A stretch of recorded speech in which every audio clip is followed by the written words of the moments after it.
ये सभी कार्यक्रमों को लेकर के संचालित हो रहा है। ये जो भी कार्यक्रम महाराणा प्रताप शिक्षा परिषद आज संचालित कर रही है, यह अपने संस्थापकों के प्रति कृतज्ञता स्वरूप एक विनम्र श्रद्धांजलि तो है ही, साथ साथ अपने समाज और अपने राष्ट्र के प्रति हमारे उन उत्तरदायित्वों के निर्वहन का भी एक माध्यम है, जो हमें हमारे कर्तव्यों का बोध कराता है। ये दुविधा हमारे सामने हमेशा रही है, हर नागरिक के सामने आजादी के बाद रही है।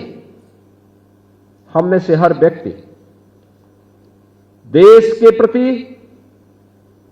अपने अधिकारों की चर्चा तो अक्सर करते हुए सुनाई देती है, लेकिन समाज के प्रति, इस राष्ट्र के प्रति हमारे कर्तव्य क्या हैं, इन कर्तव्यों से विमुखता कहीं न कहीं समाज के लिए एक उसके पिछड़ने का भी कारण बनता है।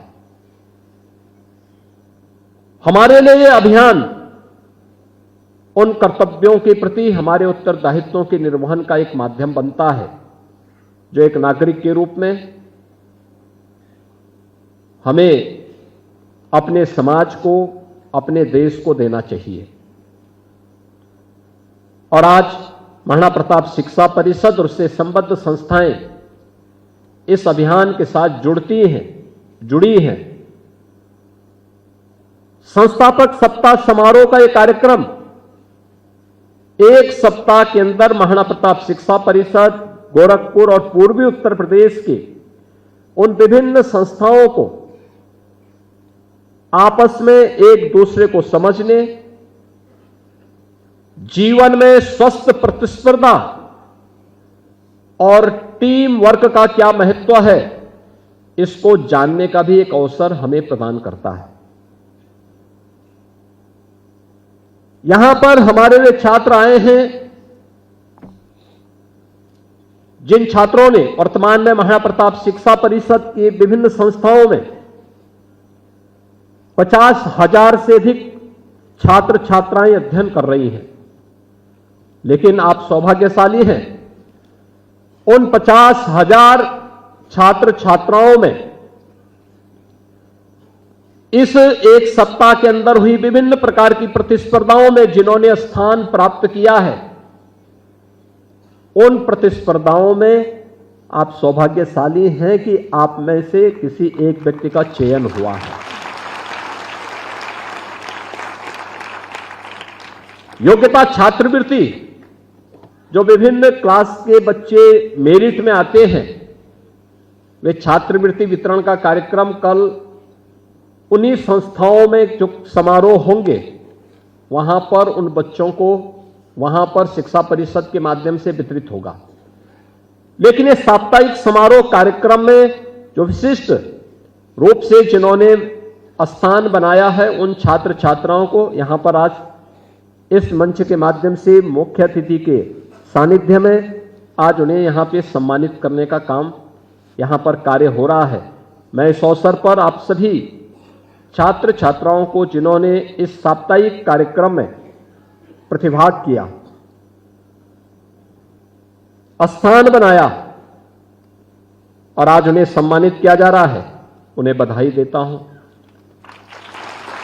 उनके प्रति अपनी शुभकामनाएं देता हूं।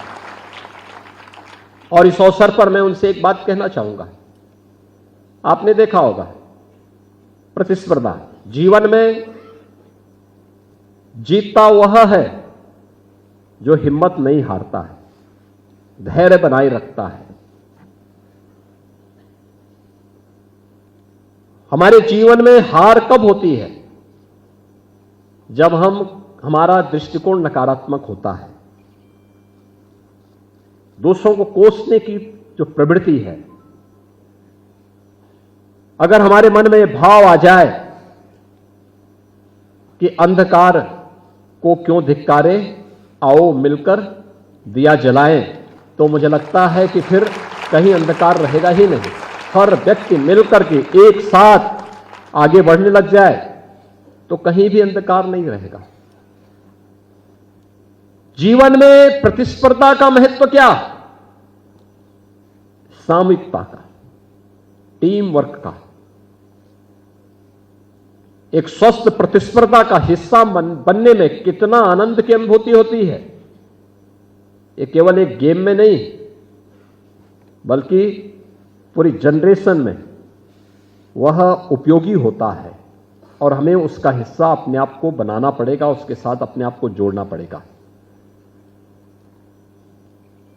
दूसरा, शॉर्टकट का रास्ता कभी जीवन में सफलता नहीं प्रदान कर सकता, कभी नहीं। हमारी एकात्मिक संस्थाओं को हमेशा इस बात के लिए तैयार होना होगा कि तकनीक जितना आसान जीवन को कर रही है, उतनी ही चुनौतियां और कठिनाई भी हमारे सामने प्रस्तुत कर रही है। हमें उसके प्रति हमारे युवाओं को भी, अकादमिक संस्थाओं को भी उसके प्रति अपने आप को तैयार करना होगा। जो चैलेंज हम सबके सामने है, एक तरफ दुनिया आज artificial intelligence, internet of things, drone और रोबोटिक के एक नए युग में प्रवेश कर चुकी है। हम में से कोई व्यक्ति उससे अपने आप को अलग नहीं कर सकता। हमें करना भी नहीं चाहिए। हमें उस मानसिकता से भी उभरना पड़ेगा कि तकनीक आएगी तो रोजगार के अवसर कम करेगी। नहीं, तकनीक आएगी, रोजगार के नए अवसर अपने आप ही जुड़ जाएंगे। हम अपने आप को तैयार तो करें उसके लिए। दूसरा, हमें इस बारे में भी अपने आप को शारीरिक और मानसिक रूप से भी तैयार हमेशा रखना चाहिए। हमेशा अपने आप को इस बात के लिए तैयार रखें।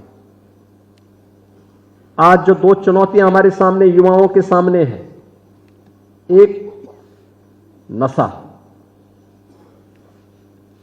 यह ड्रग का भी नशा हो सकता है और यह आपका स्मार्टफोन का भी नशा हो सकता है। इन दोनों नशों से बचिए।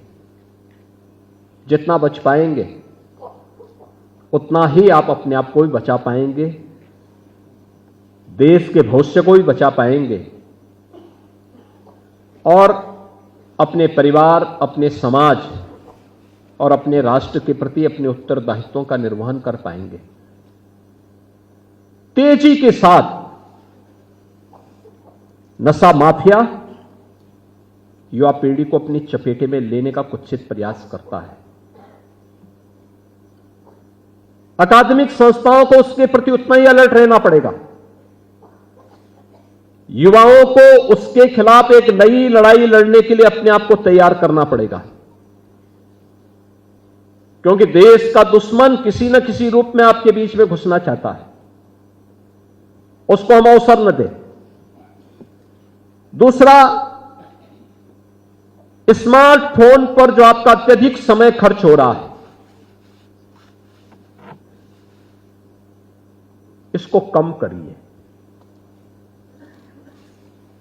एकाएक कठिन होगा, धीरे धीरे करके कम करिए, धीरे धीरे करके कम करिए और प्रयास होना चाहिए।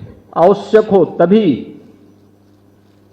आधा घंटा, 1 घंटे तक ही आप उसका इस्तेमाल करें। समय तय करिए कि मुझे बात करनी है तभी बात करूंगा जब आवश्यक हो, अनावश्यक नहीं।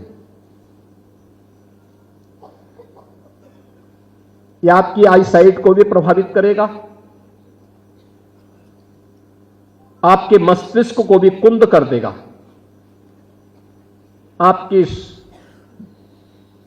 बुद्धि को भी, आपके विवेक को भी, आपकी शारीरिक क्षमता को भी ये पूरी तरह कमजोर कर देगा। उससे जितना बच सकते हैं हमें बचने का प्रयास करना चाहिए।